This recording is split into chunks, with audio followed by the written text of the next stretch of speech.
Keanu Reeves sat on the cold steps behind the soundstage. The morning was too quiet.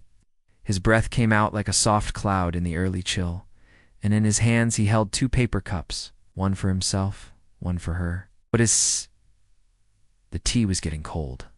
Just like yesterday, it's like the day before. Ana de Armas was late again. He didn't look upset. He never did. He just sat there, still, watching the steam fade slowly from the cups, like he had all the time in the world. But inside him, something moved slow, quiet, steady. Something he didn't name. The crew had started whispering. The director had. Already walked past twice, people noticed. They always noticed. But Keanu didn't explain. He didn't shift the blame. He didn't leave. He waited. Yesterday she had shown up 40 minutes late, eyes red, jacket buttoned wrong. She hadn't said much, just sat beside him on the same step and drank the tea in silence. When she had reached for the cup, her fingers brushed his, and she paused, like she'd forgotten what warmth felt like. That moment replayed in his head now, not because it was dramatic, not because it meant anything big, but because it was honest. It was real today. 35 minutes had passed. Someone from makeup passed by, gave him a look, said nothing, just nodded. The silence around him kept growing, but Keanu stayed where he was. One foot on the concrete, one knee pulled up, calm, present. Finally, a shadow appeared at the corner of the alleyway behind the trailer. It was her. She was walking fast but not running, like she didn't want to draw attention, but also couldn't bear to keep him waiting longer. Ana's hair was tied up loosely, strands falling out. She wore the same brown coat from yesterday, and her eyes looked tired, not from lack of sleep, from something heavier, something she was carrying alone. She stopped a few feet away, didn't speak, just stood there. Keanu held out the cup. Still. Warm, he said softly. Ana took it. She didn't say thank you, but her eyes did. They sat, shoulder to shoulder. The wind moved gently through the alley, brushing past them like a whisper too soft to hear. She sipped the tea, closed her eyes for a second. Then, without looking at him, she spoke. I almost didn't come. He didn't react. Stood in front of my door for 10 minutes, she said. Keys in my hand. Just couldn't move. He nodded once. She looked down. I'm not okay. He didn't say, I know. He didn't say it's fine. Instead, he said you don't have to be. And somehow that broke her. She held the cup tighter, like it was the only thing keeping her grounded. Her breath started to shake. Not sobbing, not loud. Just quiet tremors in her chest, like her heart was trying not to spill.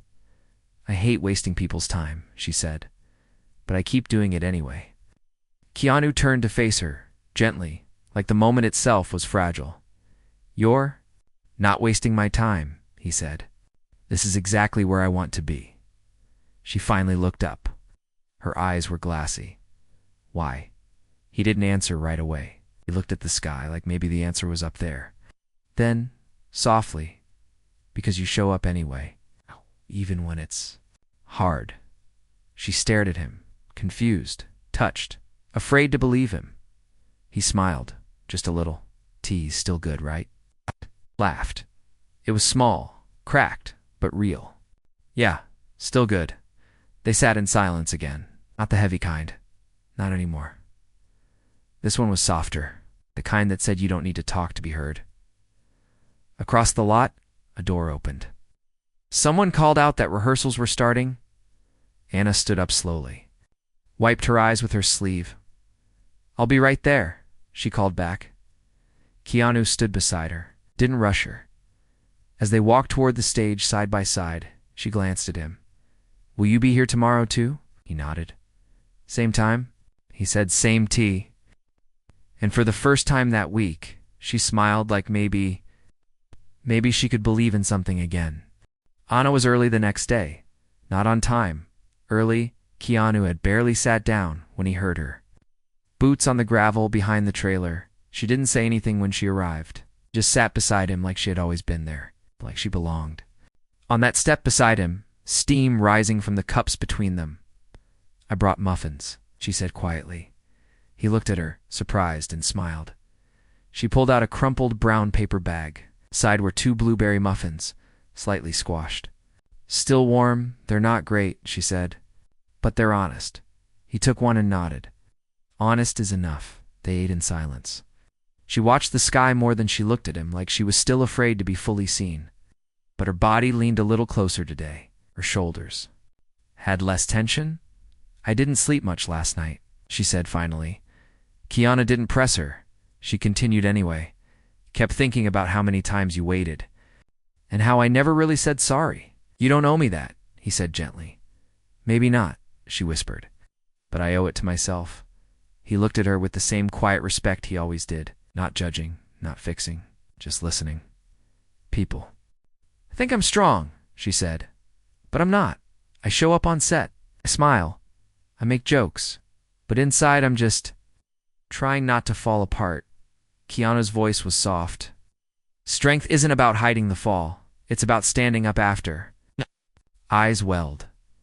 She didn't blink them away this time. She let them rise.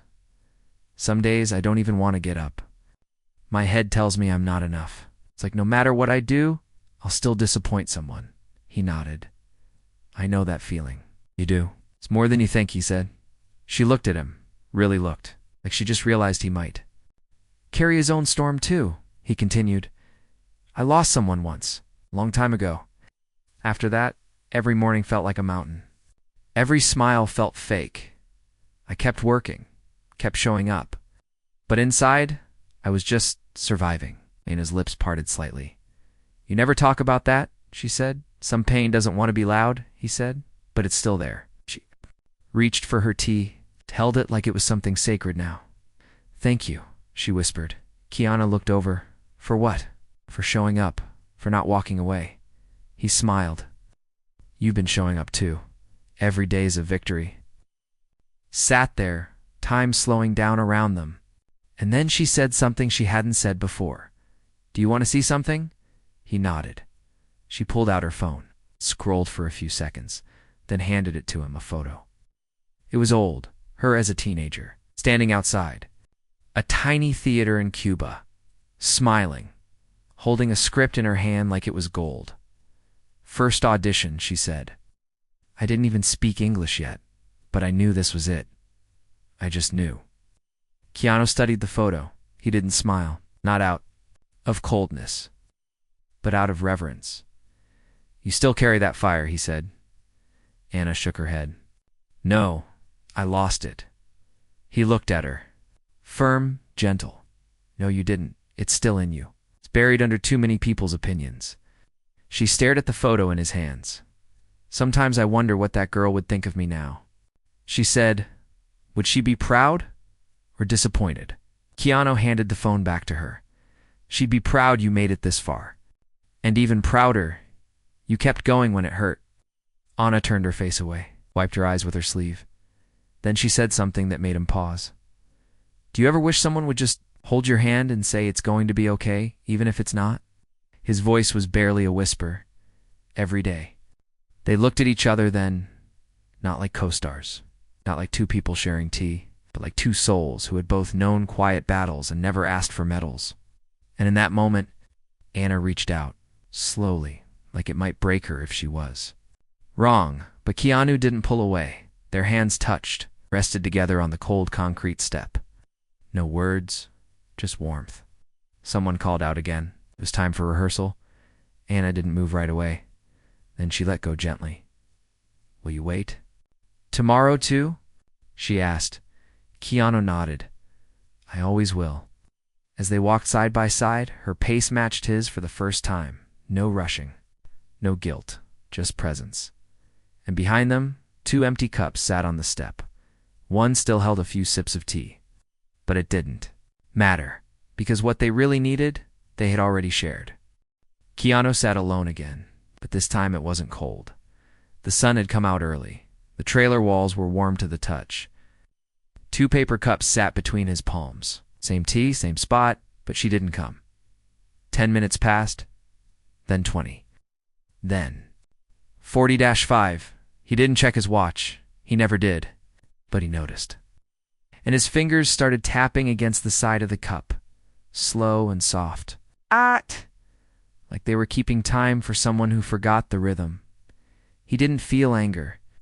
He felt something worse, concern, and that concern kept growing. Just as he was about to stand up, he heard a door slam, fast footsteps. Voices arguing. It was her. Anna came around the corner, chest heaving, hair a mess, red streaks on her face like she'd been crying and tried to hide it. He stood up without a word and handed her the tea. She didn't take it. She didn't even stop. She walked past him, dropped her bag on the ground, leaned her back against the trailer wall, slid down until she was sitting on the floor, knees pulled up. He waited. She didn't speak. He sat beside her, slowly, carefully. After a while, she whispered, "I almost quit today."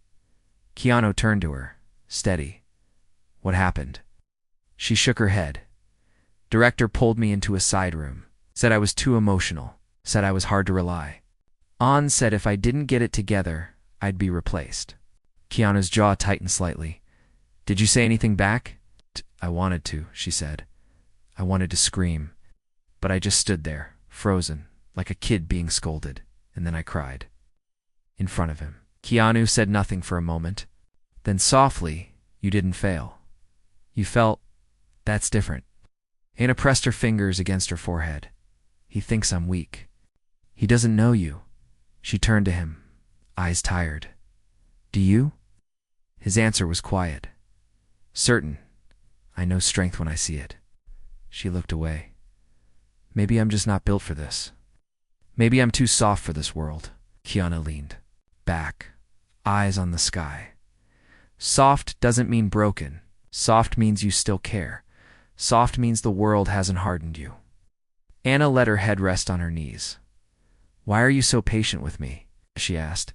He didn't answer right away then. He said, "Because someone was patient with me once. It saved me." She lifted her eyes. "Who?"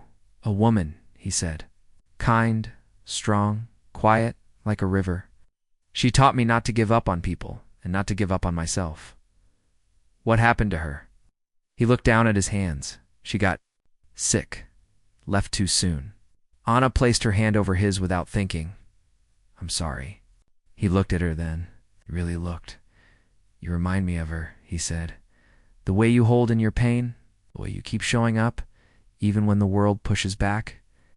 Anna swallowed hard. "I don't feel strong." "That's exactly why. You are." She blinked back tears. "You always say the right thing." Keanu smiled a little. "I don't say much. Just what's true." They sat for a long time. The lot behind them started to wake up. Footsteps passed. Voices rose and faded, but the two of them stayed in that quiet corner, visible to the noise. Finally, she stood up. "Will you walk with me?" she asked. He nodded. They walked slowly, their steps light, like they didn't want to break the spell around them. As they neared the soundstage, Anna stopped. "Can we not go in yet, of course?" She pulled out a folded piece of paper from her pocket, handed it to him. "What's this?" "Script I wrote," she said. "Last year, never showed it to anyone. Thought it was stupid." He unfolded it. "Read the title page. Things I wish someone had told me when I was 19. He looked up at her. "Can I read it?" "Want you to," she said, "but not now. Later, when you're alone." He nodded. Double quotes, "Promise you'll read it like it matters." "I promise," he said. And somehow, those words felt bigger than any contract, any award, any movie. They walked in silence toward the building before they reached the door. Anna paused again. "If they fire me," she said, "will you still have tea with me?" Keanu turned, looked her in the eyes. "Even if the whole world turns away from you, I'll still be here with tea." She smiled. A real one this time, not forced, not polite. Real. And as they stepped inside, shoulder to shoulder, something had changed. Not the world, not the people around them, but something inside them. Something had grown roots. Keanu didn't sleep that night. He sat in his small kitchen. dim light above the stove, reading every page of Anna's script like it was a map through someone's soul. There were no special effects, no dramatic explosions, just words. Quiet. Human words. She had written about fear, about being young and told to smile even when she was scared, about casting rooms where no one looked her in the eye, about moments where she wished someone would just say, "You're enough." And when he reached the last page, it just said this: "If you're reading this and you feel tired, just know someone out there is proud of you for surviving." He stared at the line for a long time. His fingers brushed the corner of the paper. It wasn't just a script. It was a part of her heart, folded into lines in silence. He brought it with him the next morning. The lot was quiet again. Birds above, breeze slow. He sat on the same step, brought tea, and muffins this time, blueberry, from the same bakery she'd mentioned. This time, she was already there, sitting on the step when he arrived. She looked up at him with a soft smile. "You're late?" He laughed gently. Wanted to make sure the muffins were warm. Her eyes lit up. "You remembered." Of course she took one. Held it in both hands like it was something precious. They didn't speak for a while, just ate. Drank. Breathed. Then Keanu handed her the script back. "I read it," he said. She looked nervous, bracing for something. He placed it gently beside her. "It's not a script," he said. "It's a lifeline." Anna blinked. "You wrote what most people are too afraid to say," he continued. "You showed pain without dressing it up. That's rare." She looked down, her voice small. "I thought it was too soft, too personal." "That's why it matters," he said. Her hands trembled slightly. "Do you think it could become something?" Keanu nodded. "I think it already is." Her eyes filled, not with tears, with something more fragile. Hope. "I want to direct it one day," she said quietly. "Just a small piece, maybe for no one. Maybe for me. I'll be in it," he said without hesitation. Anna's head snapped up. "You'd act in it?" "I'd sit in the background holding tea if you wanted," he smiled. "Whatever it takes to make it real." She laughed. It was bright. The kind of laugh that hadn't been heard from her in days. A few crew members passed by. One waved. Anna waved back this time. No hesitation. "No shame," Keanu noticed. "You seem lighter today," he said. She nodded. "I talked to the director." This morning, his eyebrow raised slightly. "How'd it go?" "I didn't cry this time," she said with a soft grin. "I told him I've been dealing with things. I asked for patience, not pity." Keanu leaned back, and he said, "I surprised him." Said he hadn't seen that fire in a while. Keanu nodded slowly. "Told you it wasn't gone." She looked at him, his eyes steady. "I think your calm saved me," she said. "Just knowing you'd be there with tea every morning." He looked at the ground, smiled. "I wasn't trying to save you," he said. "I just didn't want you to be alone." Anna's voice grew soft again. "You didn't ask for my story. You just made space for it. That meant more than any advice ever could." They both grew quiet, the kind of quiet that doesn't feel empty. Then Anna pulled something from her coat pocket. A folded note. "What's this?" Keanu asked. "A letter," she said. "I wrote it years ago, to myself. I almost threw it away so many times. But I kept it." She handed it to him. "Can I read it?" he asked. "Not yet," she said. "Read it when all this is done. When the movie wraps.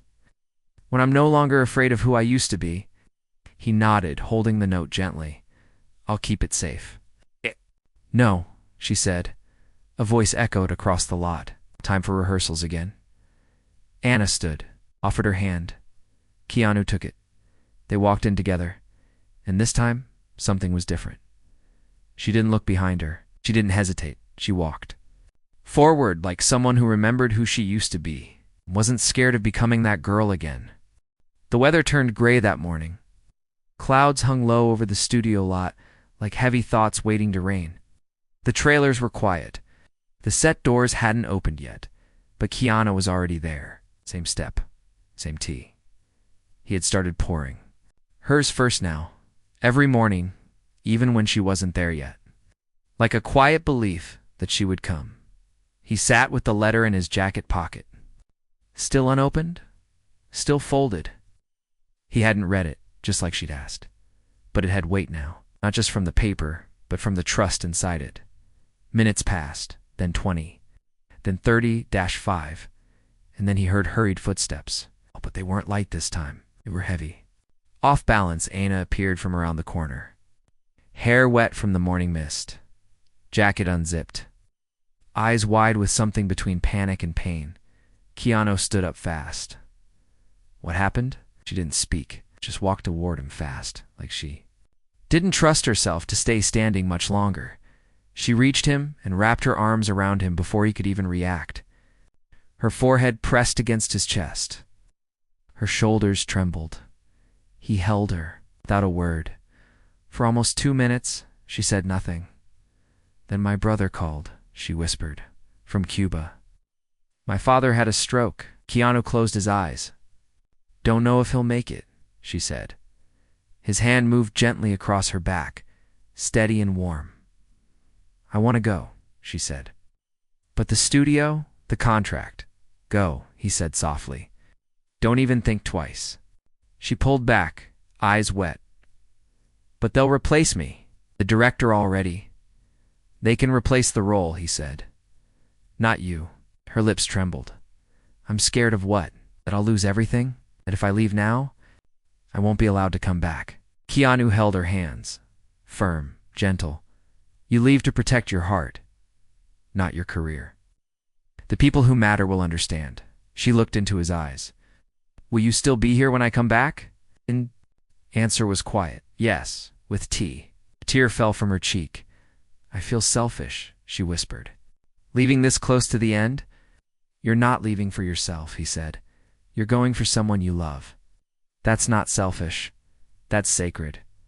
Anna nodded slowly. Her hands tightened around his. I don't want to forget. How this felt, she said. How what felt? Being seen, she whispered. Without makeup, without lines. Just me. He smiled softly.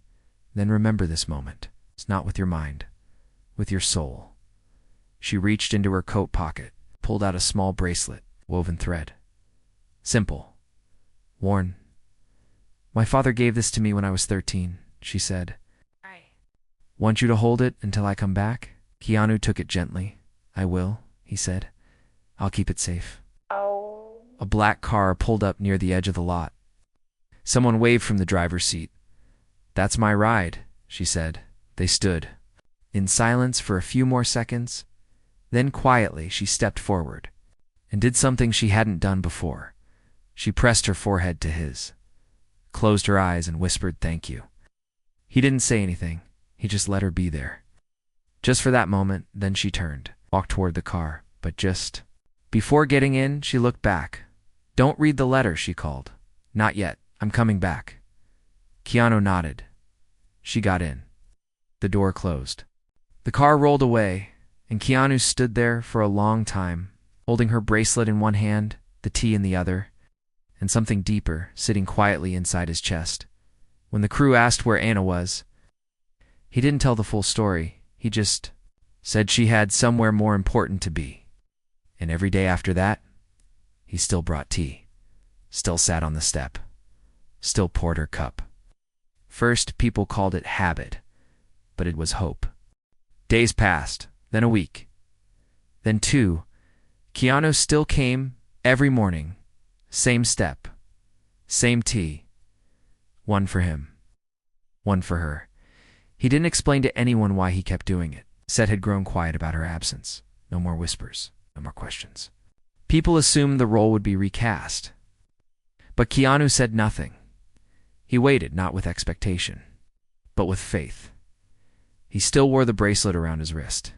Hidden under his sleeve, he hadn't read the letter, hadn't even unfolded it. It sat safe in his jacket pocket like a quiet heartbeat. Some days were harder.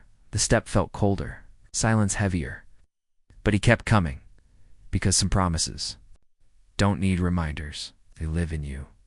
Then one morning, the light was soft, the sky clearing after 3 days of rain. The crew was late opening up, And Keanu, as always, sat with 2 cups.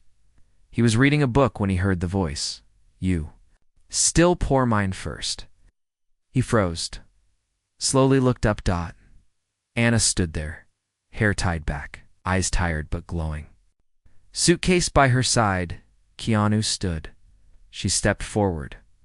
Didn't smile yet. Just stared at him like he wasn't real. Then she said, "You waited." He nodded. "I told you I would." She walked closer. Looked down at the bracelet on his wrist. Her hand brushed it gently. "He's okay," she said. "My father? Not the same. But he knows me again." Keanu's shoulders dropped, like he'd been holding something too long. "I'm glad." He said, "I thought about staying longer," she whispered. "But then I remembered something." "What?" "Someone once told me that leaving for love isn't failure, but coming back for yourself is power." He nodded slowly. "I miss this," she said, sitting beside him. He handed her the tea. "It's still warm," he said. She smiled. They drank in silence. The sun started rising. After a while, she turned to him. "Did you read it?" Keanu reached into his pocket, pulled out the folded letter, held it out, still sealed. Her hands trembled slightly as she took it. "Read it now," she said. He unfolded it slowly. The paper was soft from being carried so long. He read aloud. Voice quiet, "Dear me, you are not your worst day. You are not your worst fear. You are not the things they said when you were too young to know better. You are still here. And that's enough. If you forget who you are, find someone kind. Let them hold the mirror until you remember. You are not broken. You are becoming." Keanu didn't say anything at first. He folded the letter gently, looked at her. Anna's eyes were full. She didn't cry. He placed the letter in her hands. "You wrote that to yourself," he said. "I didn't know I'd find the mirror," she said. "But then you sat on these steps. Every morning," he looked at her soft. "You're not the only one who is healing," he said. She stared at him. "What do you mean?" "I had forgotten how to be present," he said. "How to wait without rushing. How to care without needing answers. He gave that back to me." Anna's voice cracked. "I didn't think I had anything left to give." "You did," he said. "You still do." The doors opened across the lot. Someone called for first scene prep. She didn't move yet. "They told me the part's still mine if I want it," she said. "Do you?" She smiled gently. "I do, but only if you'll be in the last scene with me." He tilted his head. "Why the last scene?" "'Cause it's quiet," she said. "No words. Just sitting together, drinking tea." He smiled. "I think we can manage that." They stood together. Before walking in, she looked at him one last time. "You're the reason I came back," she said. He shook his head. "No," he whispered. "You were always coming back. You just needed to see who would be waiting." They walked inside, and as they took their marks for the final scene, no one knew what had passed between them. But in their silence, in their eyes, in the way they held the cups, you could feel everything, every bruise, every word unspoken, every quiet act of kindness that stitched people back together. Not as lovers, not as stars, just as humans, waiting and being waited for.